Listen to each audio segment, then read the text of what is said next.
নিজেদের সমস্যার কথা জানাতে শটান বিধায়কের বাড়ির সামনে গিয়ে হাজির টোটো চালকেরা। হঠাৎ করেই গতকাল থেকে শিলিগুড়ি প্রধান সড়কগুলির থেকে টোটো চালানোর ওপর নিষেধাজ্ঞা জারি করে প্রশাসন।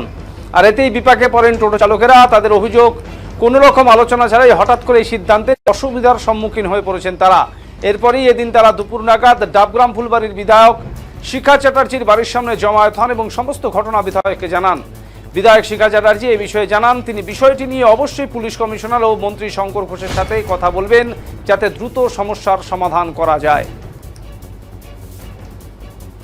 যে তার কারণ এই সম্প্রতি একটি সাথে সব রকম আলোচনা করার পরই কিন্তু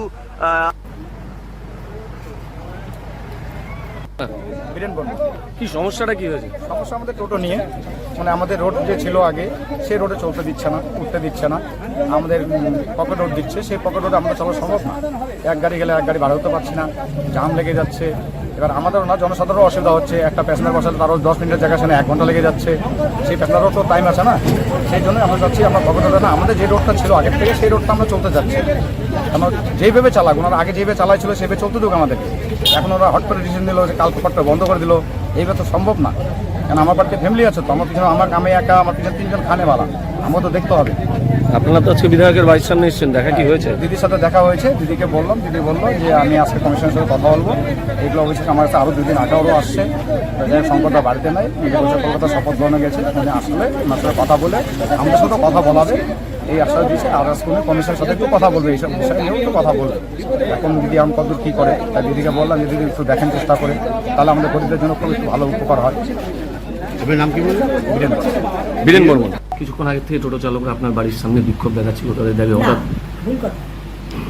আপনারা বলছেন বিক্ষোভ দেখাচ্ছিল, আমাকে পুলিশ প্রশাসনও জিজ্ঞেস করলো।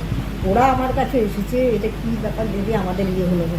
ওরা আমার কাছে জানতে এসেছে দিদি এটা কী হয়েছে, আমাদের হঠাৎ করে রাস্তা বন্ধ করে দিল। কোনো টোটো চালক এসে এখানে বিক্ষোভ দেখায়নি, কোনো রকম বাজে ব্যবহার করেনি।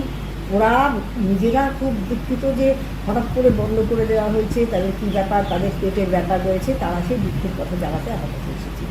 পরবর্তী পদক্ষেপ কী হবে আপনার তরফ থেকে? শুনুন, আমি নিজে আজকে কমিশনারে যাচ্ছি, আমি ওখানে গিয়ে জিজ্ঞেস করবো ব্যাপার কী, আপনাদের যে কী নির্দেশ আছে, আগামীতে টোটো চালকরা কী করবে। সবার আগে তো আমার মনে হয় মুড়ি মুড়কির মতো টোটোর যে ইয়ে দেওয়া হয়েছে, এখনও পর্যন্ত টোটোর যে শোরুমগুলো আছে 200 টাকা অ্যাডভান্স নিয়ে টোটো দিচ্ছে, এগুলো কোনোভাবে বন্ধ করা হয়নি। এই যে কর্পোরেশন থেকে গৌতম দেব এই জিনিসগুলো করেছে, এগুলোকে ইমিডিয়েট বন্ধ করা দরকার। এই শোরুমগুলো গরিবের ছেলেরা কত কষ্ট করে আজকে, তাদের চাকরি নেই, বাকরি নেই, পেটে ভাত নেই, এই টোটো ইয়ে করে ধার বাকি করে টোটো কিনেছে, তাদের আজকে টোটোগুলো কীরকম অবস্থা হয়ে গেছে, বন্ধ হয়ে যাচ্ছে। তো এই সরকার টোটোর প্রতি তাদেরও কিন্তু একটা ইয়ে রয়েছে, সফটকর্নার আছে, টোটোর জন্য অবশ্যই ব্যবস্থা করছে এই সরকার, করবে। তার সাথে সব রকম আলোচনা করার পরই কিন্তু